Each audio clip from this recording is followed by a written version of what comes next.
Hello, everyone. Happy Monday, and welcome back to Pull and Dose of 3. My name is Jazz. I'm Linda. And I'm Kathy, and we're excited to bring you your weekly dose. That dose. So, you guys, I know you probably haven't wanted to work in healthcare always. What other dreams did you have besides working in healthcare? I think for me, it was either like a lawyer. A lawyer. Oh, yeah, I remember you saying that. So I was like, well, it was either healthcare or law. But then I saw like all the writing and all that you had to do. And I'm like, maybe not for me. Nice.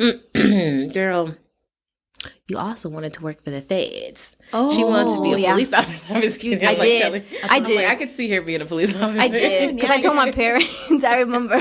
I told my parents, I was like, you know what? I'm just not going to have no family. I'm going to become a police or I'm going to go to the army. And that's that. And they're like, no, Catherine, you have to have kids and blah, blah, blah. And I was like, no, that's what I want to do. That's what I want to be.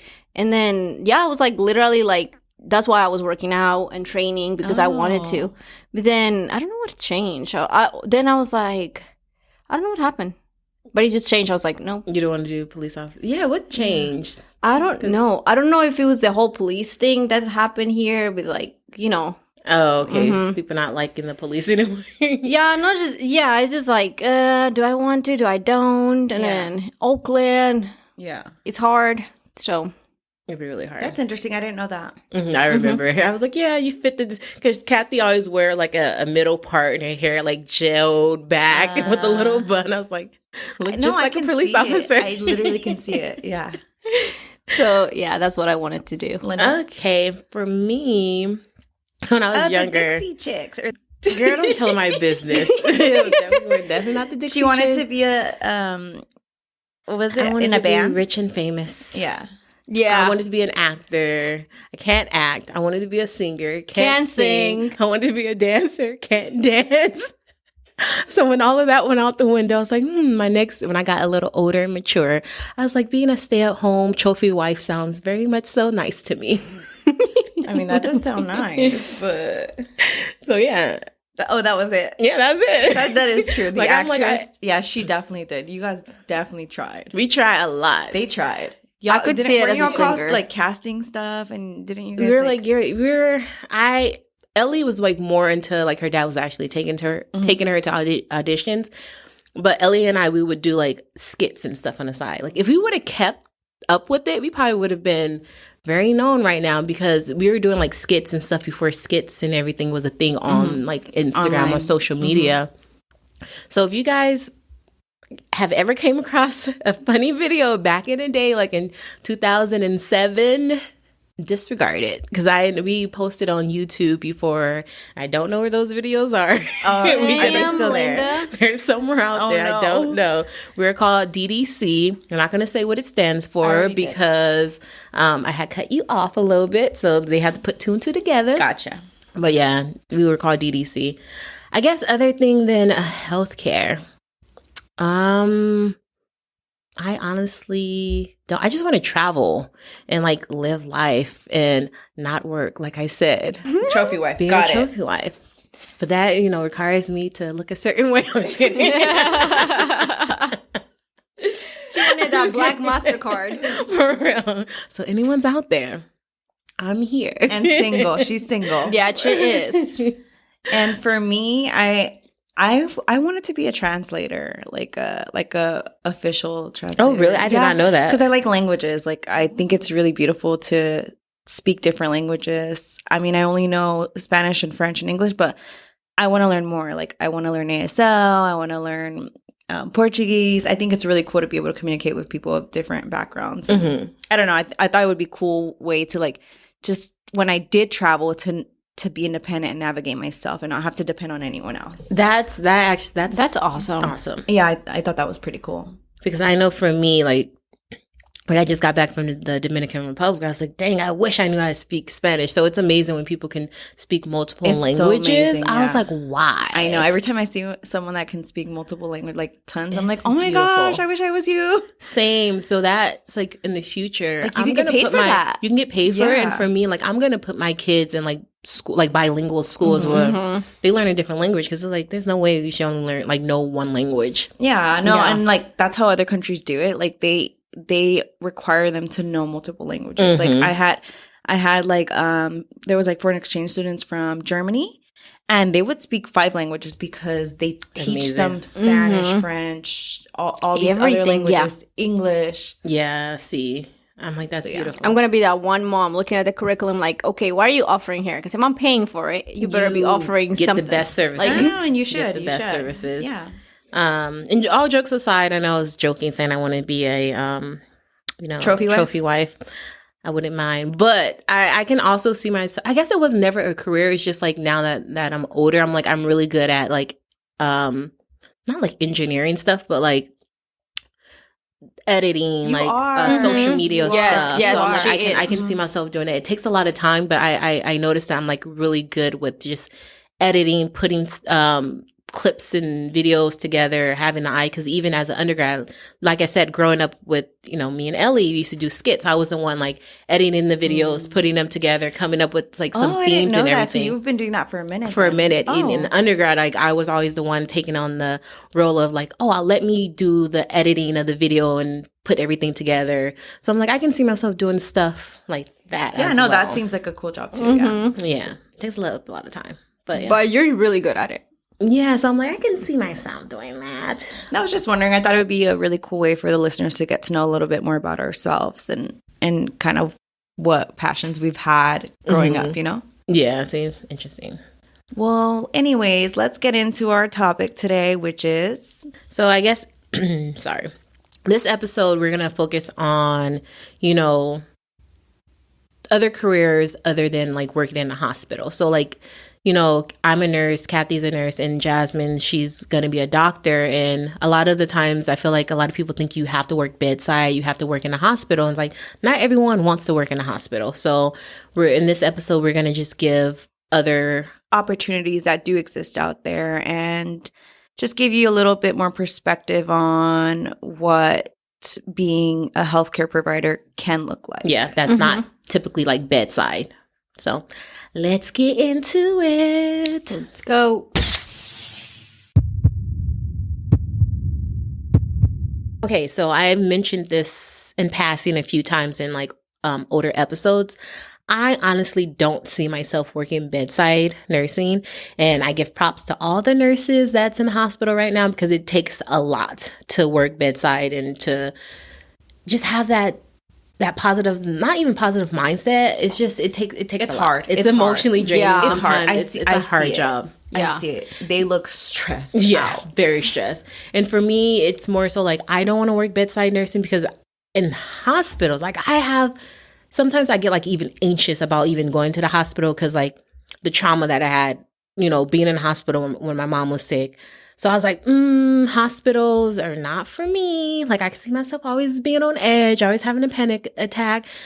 So that's the reason why later on in life I came to the conclusion is like, yes, I love providing care to patients. Yes, I would love to work bedside certain days, but overall, like bedside nursing is not for me because I know like my mental state will be unable to handle it. Like I will get like way too stressed and just emotionally too like drained. Because even in clinicals, there will be like multiple situations where there will be like a cold blue or a rapid response. And I'm like just a nursing student. I would just remember like my heart dropping and it's like racing. And me, I'm like, I can't see myself as a nurse going through that and having to like be in control of my patient that's coding.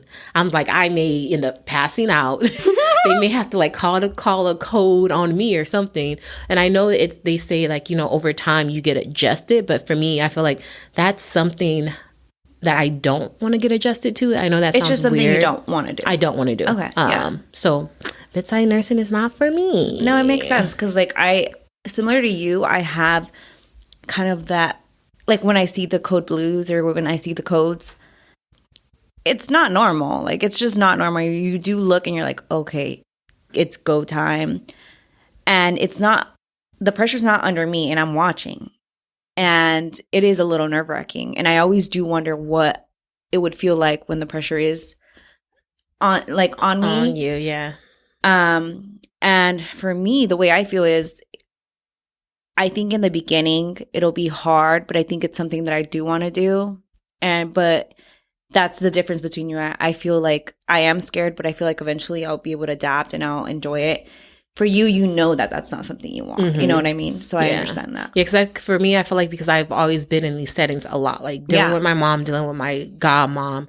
I even forced myself, I said this before, like I forced myself to put myself into these settings to make sure it's like, hey, do I want to work in a hospital? So that's why I did the internship with COPE. As a clinical student, I'm in the hospital all the time. And it's like, it's still not getting better. Right. And like, I still get anxious. And I feel like it's not, well, it's not normal, but well, I guess it happens every day. But like just seeing a person being like resuscitated, I was like, that is a lot. It is a lot. It is a lot. And even then, it's like you're dealing with that patient and helping that patient, but then you also have the family. And you have to comfort the family, and it's like, I'm like, that's a lot. Yeah, it's a lot. It's hard. It's hard because I don't know. I guess for the clinicals that I've seen, because I'm kind of like on the edge. Like, do I want to work as a medical like in the medical field, like in the bedside, or do I want to work outside? And then when I go with like these hospitals, it's not even the job itself. It's not even like the patient itself, it's the job itself. Like nurses have to put up with the patients and everything, but there's also like a whole thing behind it, like human resources, all these rules, all these things. They don't get paid well. Like you know what I'm saying?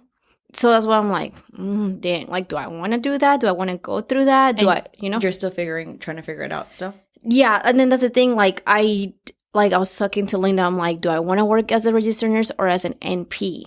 Like, because, it's a difference when you are a registered nurse and when you're an NP. The workload is different. Everything is just, it's different, you know?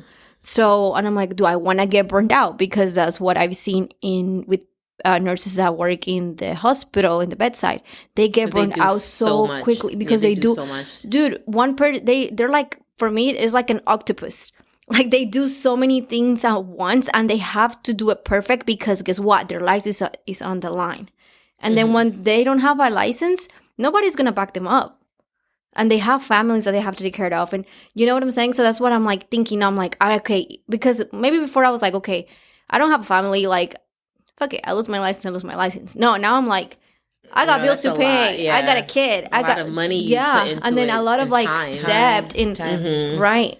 So, did you guys hear like that there's a physician shortage or it's happening? It's a shortage for everything. Everywhere. Yeah. Sorry, not physicians. Sorry, I meant nurses. Yes, everywhere. And then that's what it's also like, it drains them even more because they're floating around. Like, I have nurses that have said to me, I always work in this floor. Now they're floating me to like the ER and I never went into the ER. And now I don't want to I want to help. I don't want to be in nobody's way because there's a difference. Like, yeah, you're a nurse, but once you're in one floor for such a long time, some of your skills go out the window.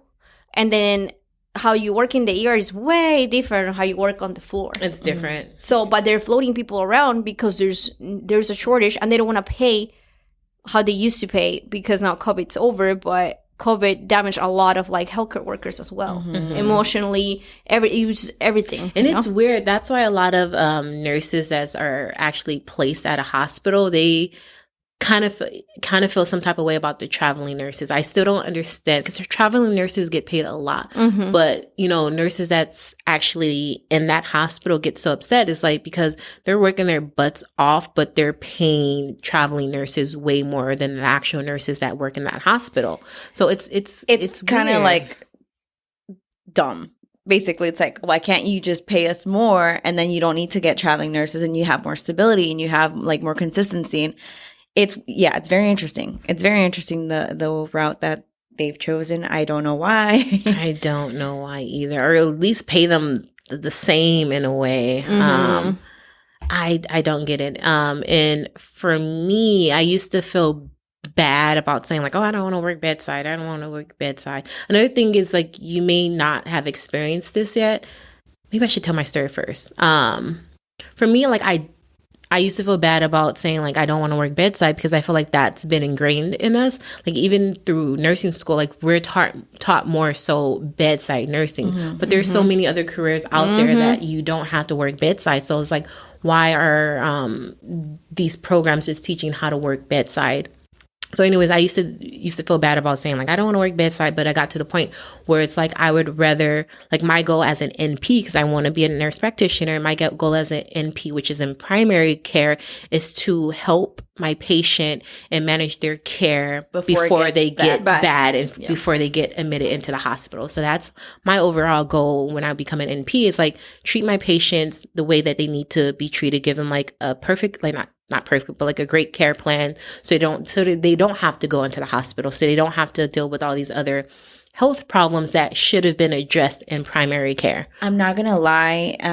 In writing like my secondaries, I've been considering more doing like primary care, just because literally exactly what you just said. Like, if we address the issues before it gets bad, we can prevent a lot of the pain, suffering, and all the issues that go with going into a hospital. Even all expenses, the expenses, the fear, because a lot of people in these communities that we live in, they have fear of going to the hospital. So I'm trying to get them before, like exactly. I think that's a good idea. And another thing is, I don't know why it's such a there's like a stigma or that taboo, kind of like a little taboo. Because even with being a clinical student, I remember going in hospitals during like my first year when I was doing pre-licensure, going into the hospital, and I guess the program, they didn't tell like the nurses that we're ELM students, meaning like, yes, we're working right now to get our RN license, but our overall goal is to become, do our master's, to become a nurse practitioner. So like in passing, like the nurses would say, oh, what do you want to do? And I was like, oh, I want to be a nurse practitioner. And like from the jump, they'll get super defensive. Like, why would I want to become a nurse practitioner where I work when I make way more I'm not gonna put air quotes. When I make way more than being a bedside nurse. In my head, it's like, for me, it's not even about the money. It's about my mental state. And I know like my mental state, I can't do bedside. So I got to the point when working in the hospitals as a clinical student to just stop telling like the nurses there that my overall goal is to become a nurse practitioner, because I feel like they think by me saying that, maybe I think I'm better than them, but it's like, no, not the case. It's I just can't. I don't have the capacity, because I would make it work, but it's like, no, I'm putting my mental state first. And that's why there's a lot of burnout, and you should do what you actually want to do. Because that's what happens too.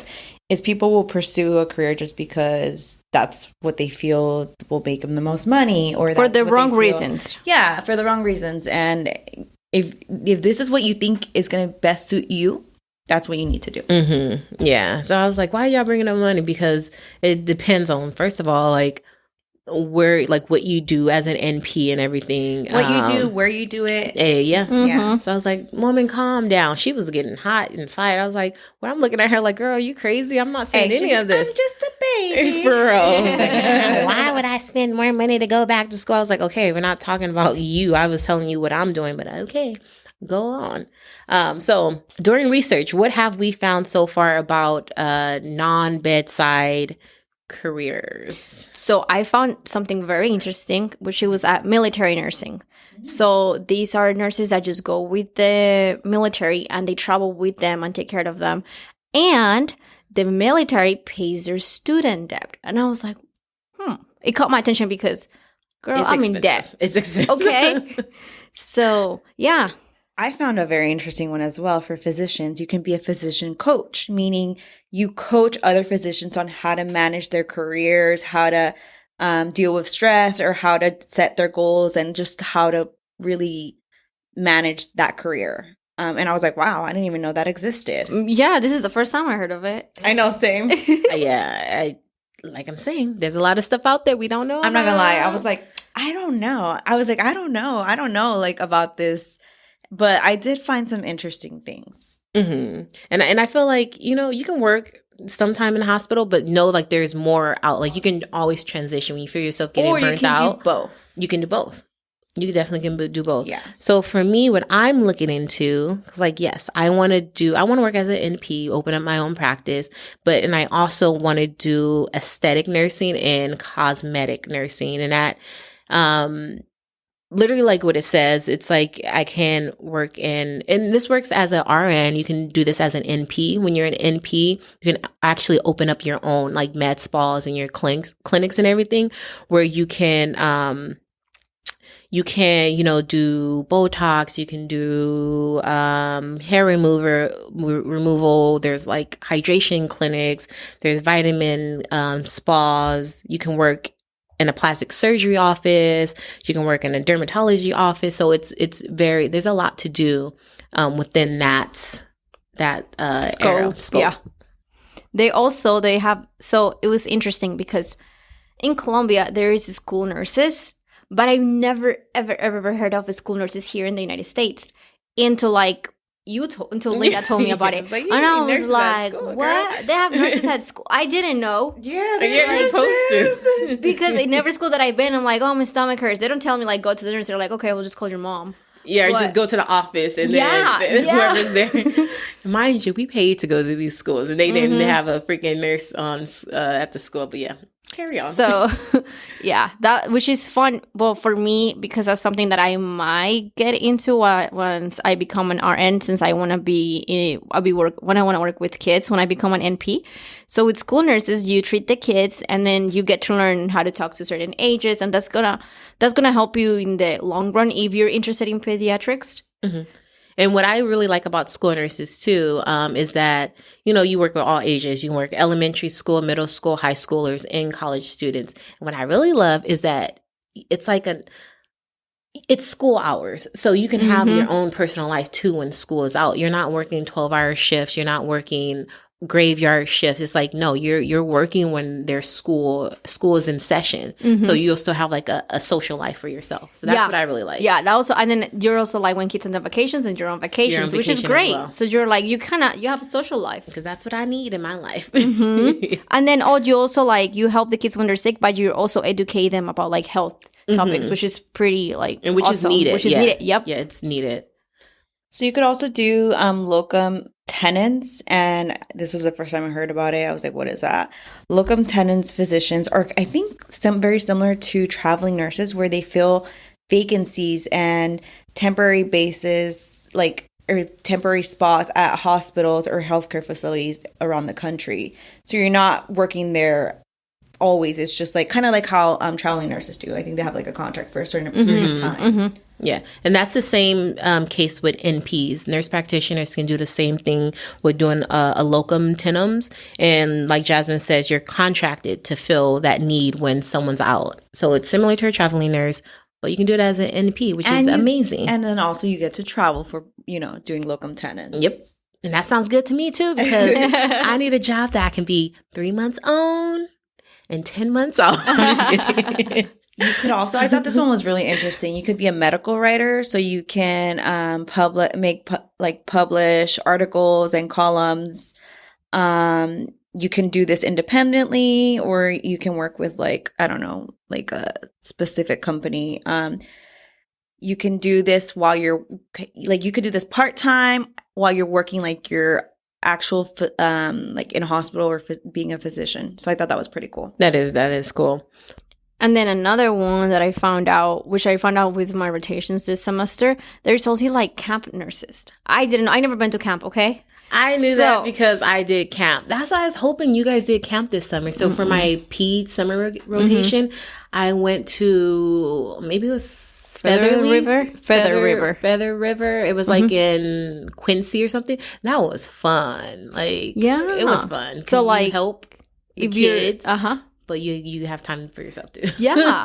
Plus, if you like, let's say if you were working with like as a school nurse, and then your kids are on vacations and you still want to make some extra money, that'd be perfect. Go to do camp nurse. And I'm pretty sure these camps will probably let you bring your kids there while you're working as a nurse, while you're, and then they'll be at camp while you're doing like nursing. That's pretty cool. Another one that I have found was like an OR setting. So you can work in the OR as a nurse, and like, you'll be on call due to like, having emergencies. You can work with peds, cardiac, neuro, or just general population. And when I was actually in peds, I got to observe in the OR unit. And when I say I was like, ooh, I can do this, because it was more relaxed. It wasn't. I heard that at the hospital where I volunteer. They said that the nursing in OR is a lot more chill. It's relaxed. Yeah. All you got to do is count and making sure the whatever's being Sponges used and is everything. up to. Yes, I was like, oh, I can do this. See, I want to work. I want to, of course, make money and enjoy what I'm doing, but I don't want to be like burnt out either. And I feel like an OR setting as a nurse, like you're able to do that. Mm-hmm. I also thought this was pretty cool. You could, as a physician, you could work as a consultant. So you can work for like medical device companies or pharmaceuticals or on a sports team, which I thought was really cool. Yep. You could do the same as a nurse. So that's really cool. You could also work in the prison if that's something that you like. They need nurses, so you could work in the prisons as well. My friend is currently actually working in a prison. She told me about it. Oh, she did? Yeah. She's working. Yeah, she's working in a prison. I was like, girl, how you do it? But she loved, like, she really likes it. Oh, she's probably been there maybe like a month down. I was like, it takes a strong been soul longer. to work in a prison. I think when she was talking to you about it, she was saying she wanted to work in a prison. She was already starting. She's been there for like, because she's still in training, actually. Yeah. Wow. Yeah, because like when I was in clinic, I shadow a nurse that she was so awesome. I want to be like her because she did like and she traveled to like Cabo or something to be a nurse there for like, because for the doctors that were like doing she said it was like back in the 70s or something, that she would travel there, and then she will go with the doctor and they will do like BBLs and like all that, and then she will be working in the OR. And then she went to working nurse as in the prison. And I was like, how was it? Like, I asked her, and she's like, girl, I feel more safe over there than out here. Yeah. And I was like, whoa. Which it makes sense because she was like, here in the hospital, you got security, but not like security. Yeah. That's the same thing with my classmate said. And she was saying that she loves what she's doing right now, working in the prison. But she also notices that a lot of like the guards and police officers, which is very common, like they neglect the prisoners because they feel like, oh, you're in here for a reason, so you deserve whatever's happening to you right now. So she'll report something saying like the patient maybe had like a swollen foot, like a really, really swollen foot, like something's going on. That person needs to go to the hospital, and they're like kind of ignore her. And she's like, no, he needs to go get medical help right now. So they don't treat them very well. But I'm glad she actually likes her there job. to advocate, yeah. And is there to advocate for them. Mm-hmm. That's great. So we're just going to pause right here. Tune in next week for part 2, where we'll discuss more about non-traditional healthcare careers. Thank you so much for listening to A Potent Dose of 3. We hope you enjoyed this episode. Again, don't forget to tune in to part 2 next week. You can follow us at Instagram. Follow us on Instagram at A Potent Dose of 3 and email us at a potent. The